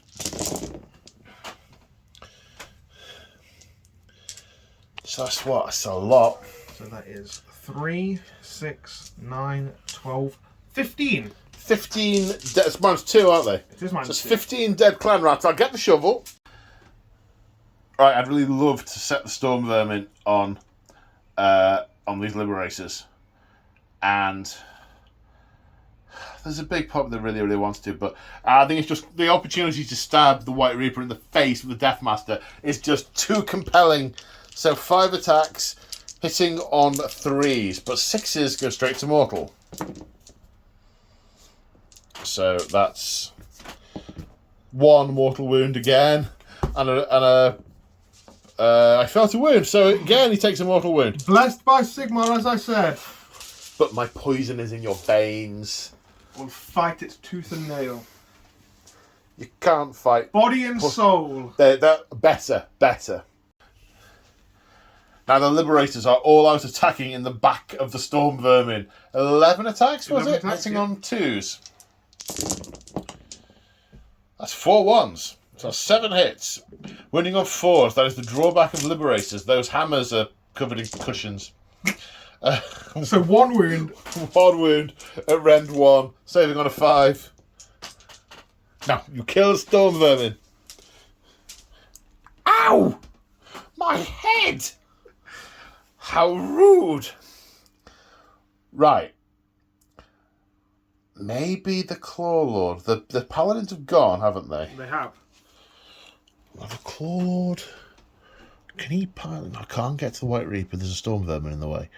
Have they used a command point? The Paladins. No, they have not. I'll attack the Paladins. All out defense. All out defense. Yes. You've seen this before. Yes. The Joe show is very predictable. 6 attacks, in on 3s. 6s do anything special? Nah. I forgot it was his finest hour before when I was drawn to win. Winning on 3s. 2 at -1, 2 saves, 2 plus. 1 goes 2 through. wounds, 2 damage. So it kills The guy that's on taking 1 damage and puts 1 wound on another one. Yeah, so he will Blaze of Glory. No, the lightning's really... Something's... It's, yeah. You go? We will go with the White Reaper into the... I can't blank. The assassin. Deathmaster. Deathmaster, Yeah. thank you. So, 3 attacks. Yep. 3s and 2s, because it's his finest hour. Yep. I'm glad you remembered yours. Only because you reminded me, thank you. Yeah. Never mind. 1. Minus 1. 1. So my save's going to be +1, -1, so 4s. Yeah, I'm good. A duck left. Yep. 2 units left to attack with. Storm Vermin. It's got the Storm Vermin. Right, I'm going to have to turn these models round, otherwise it'll mess with my head. Okay, so yes, a prudent player would have kept the command point for stopping units running away, but it was just too much fun to say, "Nice gnaw on their bones," and the Storm Vermin will get an extra attack. Yay! 37 attacks, hitting on 3s. You really can't see those at all. And then 3s to wound. So that's 17 saves at -1. It's 3+ with the shield, so 4s to save. Looks good. It does look good. But 1 I don't know if dead, it's going to be enough. 2 dead, 3 dead, and a half dead. That's exactly the same as the other one. The other one, yeah. 3.5. That one was already had on a wound. Oh, is he on a wound, was it? Yeah. So this chap will die. And then 3 others. And then I need to keep... He's the prime. Oh, 3 others. Well, it's 7 wounds in total. 1 was already... So, Yep. 1, 2, 3, 4, 5, 6, 7. We will take what we can and we'll keep the prime. So that's 8 dice for Blaze of Glory. I believe that's 8. A6. Finally! A dead Storm Vermin. Although lots and lots of cooked fur. Now it's the turn of the Vendensks to attack. Who's attacking first? Durania. So it shows 3 attacks. Yeah. And then hitting on 3s, winning on 3s. Okay. So 2 hits. 2 hits. 1 wound. Rend. 1. Saving on 5. Yes. He's Finest hour still, so it would have been +4. 4s. Yes. Now Galen Van Dens is going to show his daughter how it's done. He has 6 attacks. Crikey. Yeah, he's nifty with Yeah, the blade. she's the shooty one. Yeah. He's the fighty one. Hitting on 3s. Okay, 4 hits. Wounding on 3s. So that is 3 wounds minus. I believe it is 1. Okay, so my finest hour +1 -1. No, was that not last turn? No, still this turn. Still this turn. So 4s. Fail 3. So that'll be a total of 3 damage. And he has 5 wounds. That is the Deathmaster Deft. Oops. I'm throwing dice everywhere. 21 attacks from the Clan Rats, because they have a 2-inch range anyway, and an extra one makes them 3. Hitting on 5s. Winning on 4s. 1, 2, 3, 4 saves for the Paladins. 2+. All pass. All pass. Okay, Battle Shock. The Storm Vermin. 2 died. +3 is 5. Their bravery is 6. They hold. The Clan Rats. 15 died. +4. Their bravery is 4. So a total of 15 run. 5 remaining. And then D3 come back. Okay, alright then. Don't kill me. The Paladin's not losing enough to fail this turn, and the Liberator has passed on account of the inspiring presence of the White Reaper and the expenditure of a command point. Now, whose turn was that? Was that your? That was the end. That's the end of battle round 3, isn't it? Yes. It's the end of battle round 3, and you score A point. A point, making it 9-4 at the end of battle round 3. Let's see what's priority in round 4. It'll be your priority. It's my priority again. So at the end of the movement phase, nothing happened in the hero phase. We both tried to create command points and failed. Movement phase, nothing can move here because it's all in combat. There's no retreating. These guys have all moved back here as well. No one's run. So because there is charginess potential, we straight into the shooting. The warp fire gun's going to shoot at the Paladins for D3 shots, hitting on a 4, wounding on a 3. Hey, he's got 1. -1. So it's going to be a 3+ save. Yep. No. And it's a flat 2 damage, Killing which kills the wounded one. this chap here. Blaze of Glory. Nothing. No. Well, it did something. And the Rat Ogre is going to charge. They get +3 because the whip has been cracked. That's not it. I'm not spending any command points. I want them for other things. I think... Ooh, then again. No, I want them for other things. So we go into the fight phase. Combat phase, I think. Not missing anything, am I? Yeah, combat phase. Combat. Okay. Right. I don't know what to do first. I think I'm going to activate the Claw Lord and go into the White Reaper. I can do that, right? Or actually, is it the nearest unit? Pick whichever. I'm not fussed. Okay, thank you. Right, it's 6 attacks. Hitting on 3s. Wounding on 3s. 2 saves at -1. Okay, 4+. Pass on, fail 1. 2 damage. Okay. We've taken another 2 wounds. He's got 4 left. No, he's got 5 5 left left. because he's got the extra Extra +1 wound. Right, your turn. Ooh, Storm of Annihilation. I would have chosen this chap onto the clan rats. Okay, Blessed weapons are still in effect. they are indeed. So 5 attacks, hitting on 2s. 2s. So all hits. 5 hits. Wounding on 2s, or killing on 2s, in fact. So 3 die. 3 dead clan rats. Now I'm activating the Storm Vermin and issuing National on their bones again. Arranging them in such a way that they're staying in coherency because the nearest targets are in different places, but they are in coherency in the middle there. So 6 are going to attack this Liberator and 5 are going to attack the White Reaper if those 5 are in range. This one might be out. They get 1 each to their range because there are more than 10. So against the Liberator, hitting on 3s. Wounding on 3s. Whoa. Which is a waterfall of not 3s. 4. 4 saves of 4+, because red 1. He's alive He's with a wound. alive! Goodness me! And how that's happened. This guy is out of range. 1, 2, 3, 4. Storm are attacking with 3 attacks each against the White Reaper, who all out defended. Hitting on 3s.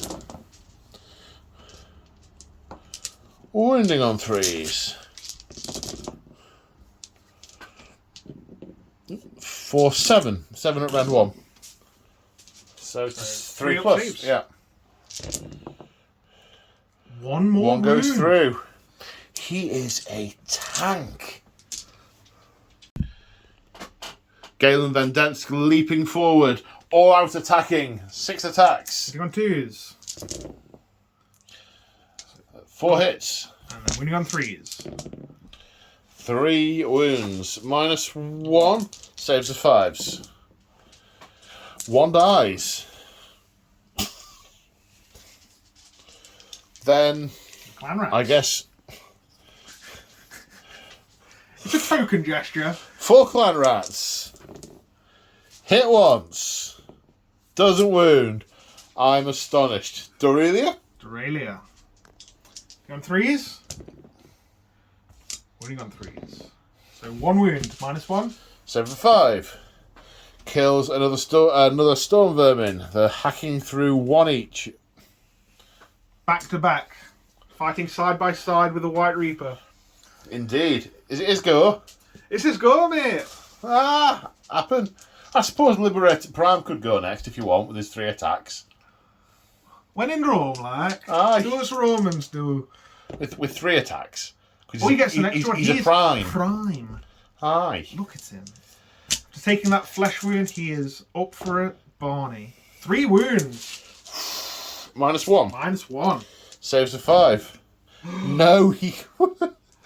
The Vendeds battle furiously and kill 1 each. He swings his mace and his hammer and destroys 3. Like a vice-like grip from either end. Aye. Well, I'm done, so the White Reaper can crack on. The White Reaper, seeing his allies strike down the foe left and right, he's going to He's going to even the playing field. He's going to go for the storm vermin, and then they will all gang up and cut off the head of this vermin. So into the storm vermin. 3 attacks. 3 hits. 2 wounds. -1. 2 damage each. 2 saves of 5+, which their armour, as old and rusty as it is, holds firm. I imagine that the Claw Lord is engaged in an honour duel in his mind and intercepted the blow, oddly enough. No? No. Okay. No. No. Is that all the combat? It's all combat. So, the Clan Rats Battle Shock, they lost an awful lot and run away. So 3 died. Was it 3? Or did more? No, more than 3 died, didn't they? The Paladin. Well, They're gone now. it would take a total of 7 for the... You killed more than 5. No, you didn't. No, I didn't, because it was just the one chap. I think I killed 3. Okay, so 1 runs. And actually, 2 come back. Ha! Endless swarm! The Storm Vermin, 4 died, 4 plus 3 is 7. 1 decides he's had enough of this. And he's going home for his tea. That's it, isn't it? That's it. And the Skaven score 3 points. 12 points Points to to 4. 4 as we go into Stormcast turn 4 with your 5 models. Okay, we'll start the shooting phase. It's Galen Vendet's finest hour. It's also the Clawlord's finest hour. No movement, and I think a Vendensk is about to shoot something. Yes, Duralia is going to shoot into the Storm Fiends. Storm Fiends? Storm Yeah, Vermin. Storm Vermin. So 2 hits. You wouldn't want a dozen Storm Fiends. Definitely not. 2 wounds. At Ren, 2 damage. Saves of 6. 2 fail, 2 damage each, 4 damage. She skewers these 2 together. And these 2. And then Galen lines up a shot with his pistol. 3 shots. 3's to hit. 2's to wound. It is a wound. -1. Saving on a 5. And Storm Vermin gets shot in the back of the head. And that filthy rat goes down. Combat phase. Combat phase. Storm of Annihilation from the Protector onto the Clan Rats. Okay. We missed prayers. So Prayers. Oh, yeah. Do it so, now. 3 plus. Bless Weapon. Yes. So that will be on the Paladins. So Paladins. Paladin. That's better. Yeah. 2s and 2s. So 7 hits after 5 attacks. Yeah. Killing on 2s. And the Clan Rats die. They're dead. Well, that was an... Okay, well, we're still... Well, actually, we're in the charge phase, because there are some units who are now outside of 3. If you want everyone to pile on the Claw Lord and kill him, the Liberator's further away, and Galen's further away. Everyone else is in. True. Do you want to do that? Yeah. Well, I don't know. Do you want to do that? They would have been there during the charge phase, so they would have... Well, we haven't skipped the charge phase, so I'm saying... I've just been in the fight phase. Chopped them down. Oh, yes, we had skipped the charge phase. So let's go back to the charge phase. Do you want to charge him in? If he's out, then definitely. So Galen. Yep, this trap's in. Yep. And the Liberator. Libby the Liberator wouldn't have been able to pass through those Clan Rats. True. So That were there. So Libby the Liberator can stay where he is. Libby the Liberator. It's getting late. It's very late for you. You've been up for 24 hours? Oh, well, 29 hours. 29 hours. Yeah.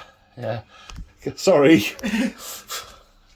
Right. Fight phase. Who's fighting first? It's your turn to fight. The Protector just wiped out the Clan Rat. Oh, yeah.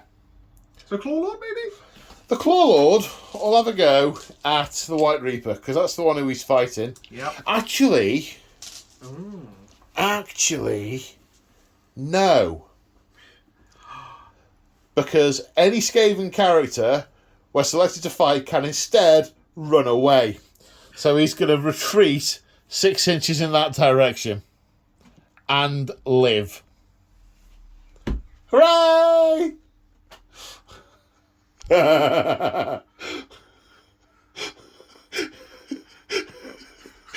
He's really not impressed, folks. I think he might jump across the table in a moment. Right, let's see what's priority for turn 5. I haven't lost one yet. Hey! Right, send in the Rat Ogres! At the end of the movement phase, it is a standoff. The White Reaper heroically recovered 2 wounds. The Claw Lord generated an extra command point. And that's it. And then the Warp Fire gun is going to go into the White Reaper with D3 shots. 2 shots, both hit. Both wounded. -1. 4+ save. Oh, that's Sigmarite. You gotta hate that Sigmarite. Right, charge phase. Rat Ogres. Forward to victory. Yes, 11. And now the Claw Lord's going in. 12. Oh, do I want to just mercilessly pick on someone in particular? Give me a moment. And preying on the weak, he's going to kill that Liberator Prime. Oh yes, he is. Right, activate the Ogres first. 3 into the White Reaper. Hitting on all-out attack. Hitting on... The one definitely isn't hit, and they are. Wounding on 2s because they were whipped earlier. 2 at minus something. I need the card. I really need the card. Rend of -1. My professionalism knows no bounds. Rend of 1. 4+ save. So 1 pass, 1 re-rolling? No, that's fine. Okay. Yeah. 2 damage. Okay, so... He's back down to 5. Right, now against the Paladin. 2 hits. Wounding on 2s. 2 wounds at -1. 3+ saves. Uh-huh. Pass them both. Oh dear. Right, your turn. So, a Storm of Annihilation. This lone paladin Uh-huh. would have chosen the Rat Ogres. Okay. So +1 to hit, +1 to wound. Okay. And as the battle is coming to a close, the White Reaper is going to seethe out his hatred and let the paladin know to unleash thy hatred. He's going to get +1 attack. Okay. So it will be 6 attacks. Hitting on 2s, running on 2s. And 6s will generate an additional hit because Bless is still in effect. Yep. So we roll 2 1s, or a 6. Yep. So that'll be 5 attacks, 5 hits. And 2 to wound. And 2 to wound. For 4 wounds at Rend 2. My save is reduced to 6. So take 4 damage. 4 damage. They have 6 each.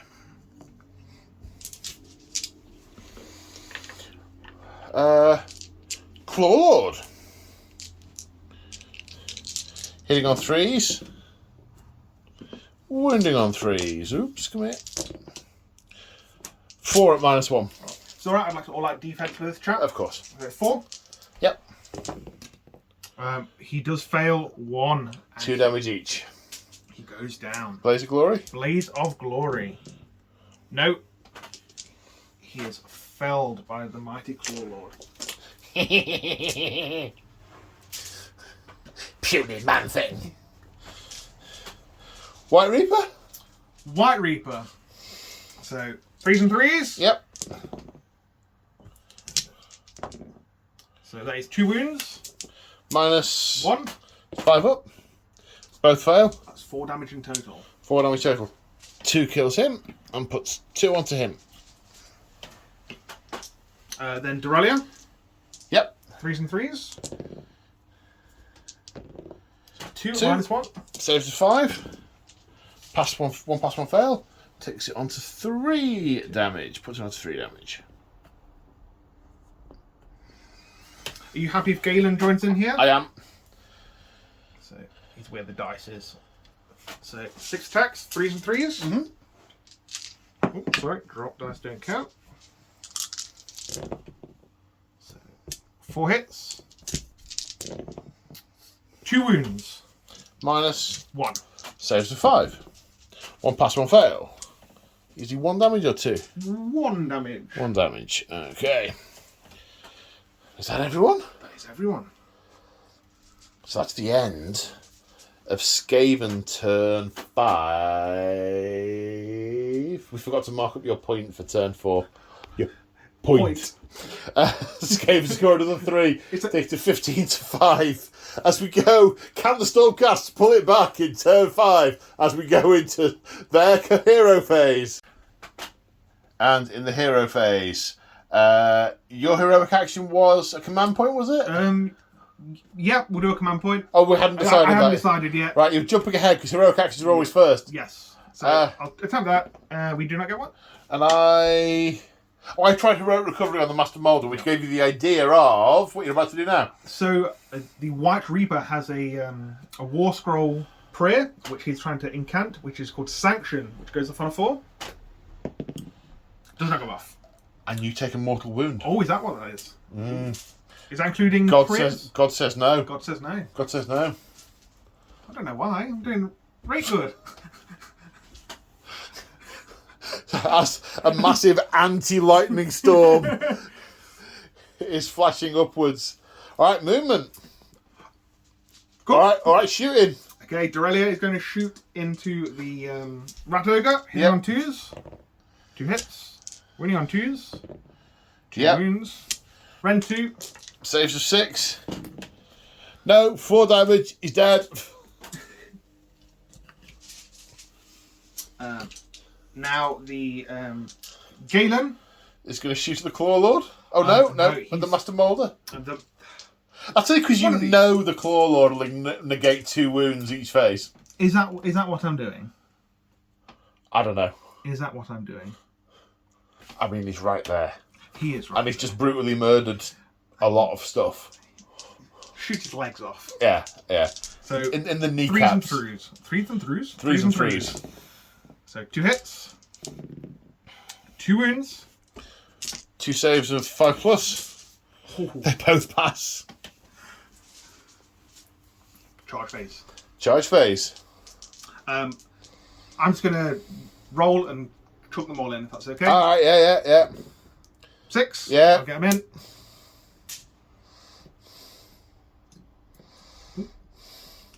in. Okay, who are you activating? Oh, we're going to go with the White Reaper first. Okay, White Reaper, 3 attacks.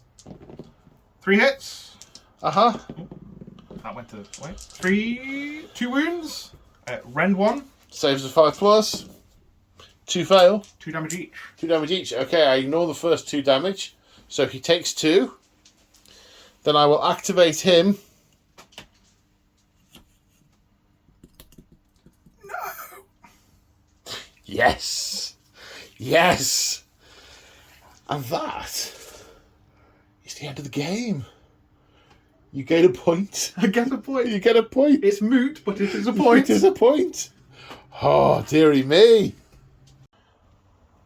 As the Claw Lord turned tail and fled, further hordes of rats started teeming up the glimmer stretch towards them, and the White Reaper and his comrades engaged battle anew as reinforcements flood in again on the other side from the Consecralium have reached this particular gatehouse, and battle continued for hours to come.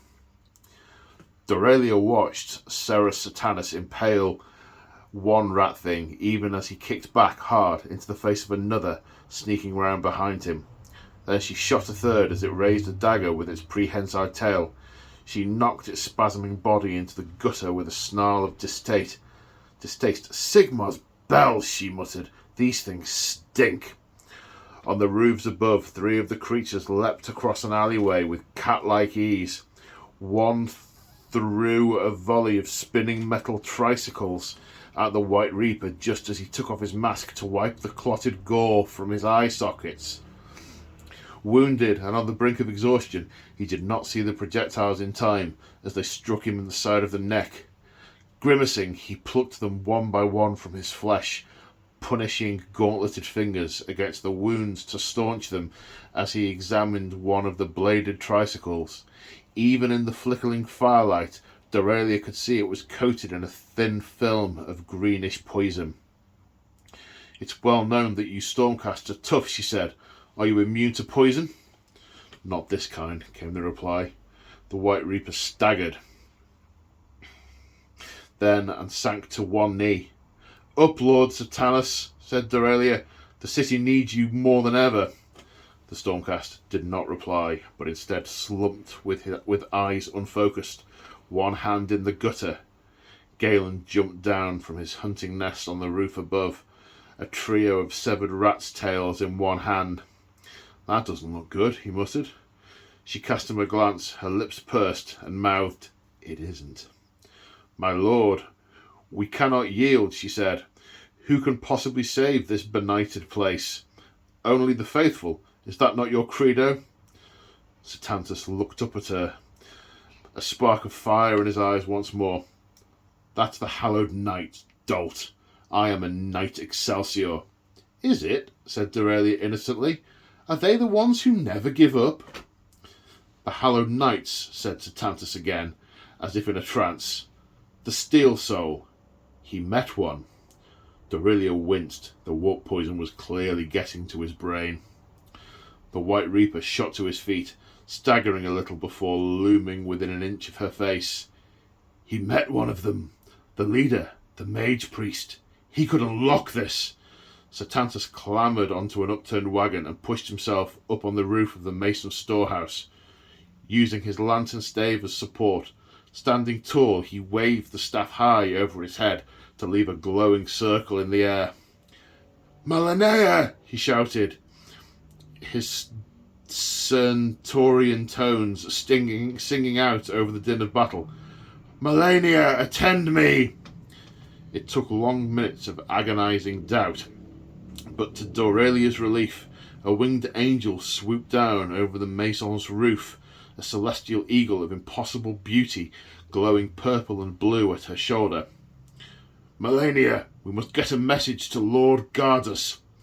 He was bound for the spiral crux, and, with Dracothian's blessing, his aura should not be hard to find. Tell him the Starborn will not intervene here, but the Mage Priest could be the key. It's the city's only chance of survival when the great siege begins." The Knight Venator nodded, locking eyes with the Cerealian familiar for a second before sending the creature skyward as a burning blare of light. Dorelia found an expression of pure wonderment spreading across her features. Perhaps, she thought, as the White Reaper finally allowed himself to collapse, they would get their reinforcements after all. After many hours of bitter fighting and many stormcasts laid low, the Glimmer Stretch was secured, but at a terrible price. A clarion cry of "Era Draconis!" was heard as an entire echelon of the storm host's extremis chamber thundered straight towards the Skaven Norholes, down the Glimmer Stretch. And there we have it. That's the end of this episode in the story. The next episode, the charge of the Knights Excelsior, as the Draconis Knights. Dracothian Guard. The Dracothian Guard. I keep getting that wrong. Thanks, Joe. The Dracothian Guard thunder towards the Norholes to seal them up. So, we're done. How did you find that, Joe? What a back and forth cluster that was. It was swingy. Very much so. It was swingy. I really thought you were going to take down the Hell Pit Abomination and then swarm me on my flank and just pull me apart. Oh, the absolute monsters that were the Eshin assassins. They put in work. Yeah, they did. They really did. and they punched well above their weight. Absolutely. I mean, mainly probably because they were only up against one unit of liberators. Well, let's not deny them the credit that One minimum size unit of liberators. All right, we put it that way. Well, no, they still stuck around for the second unit as well. Took a couple out. They did. I like to think that the ones that ran away after the second unit are the sensible ones. Yeah. They're the ones that just slunk off into the darkness. Yep. Not because they were afraid, it's because we would withdraw and strike again. But we had quite a bit of fighting around here, because what we didn't want to do, we thought it'd be a really boring game if all we do is just walk towards each other and smack together our lines together in the middle. So we had some of these little vignettes around the outside, and I thought that worked quite well. It kind of blocked our reinforcements of our main forces, because we had to manoeuvre around the buildings, which I thought was quite good. Especially over here, really limiting the big models that can get there with the paladins and the abomination and the rat ogres. No, it really added. And it sort of split the early game into sort of three mini things, and I'm glad I didn't just march the Skaven down the centre at the start. Yeah. Although I didn't manage to. That was the nut I was trying to crack in the middle, and it still remains largely uncracked, because you had 4 units. You had the Vendents, the White Reaper, and a unit of Paladins, and you still have the Vendents, the White Reaper, and a unit of Paladins.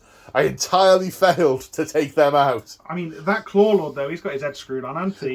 Yeah. He knows what he's up with. Well, I did like the way he ran away, then ran back, killed something, and they killed him. He was like, no, still run more. Run further. Oh, wow. No. Yeah, so lots of fun. Of course, the next battle we have is the charge of the Knights Excelsior.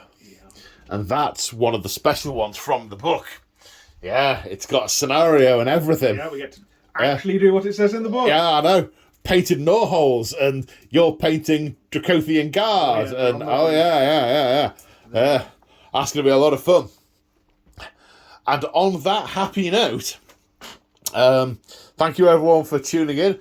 Hope to see you next time. And until then, take care. Say bye, Morton Joe. Bye, Morton Joe. Bye.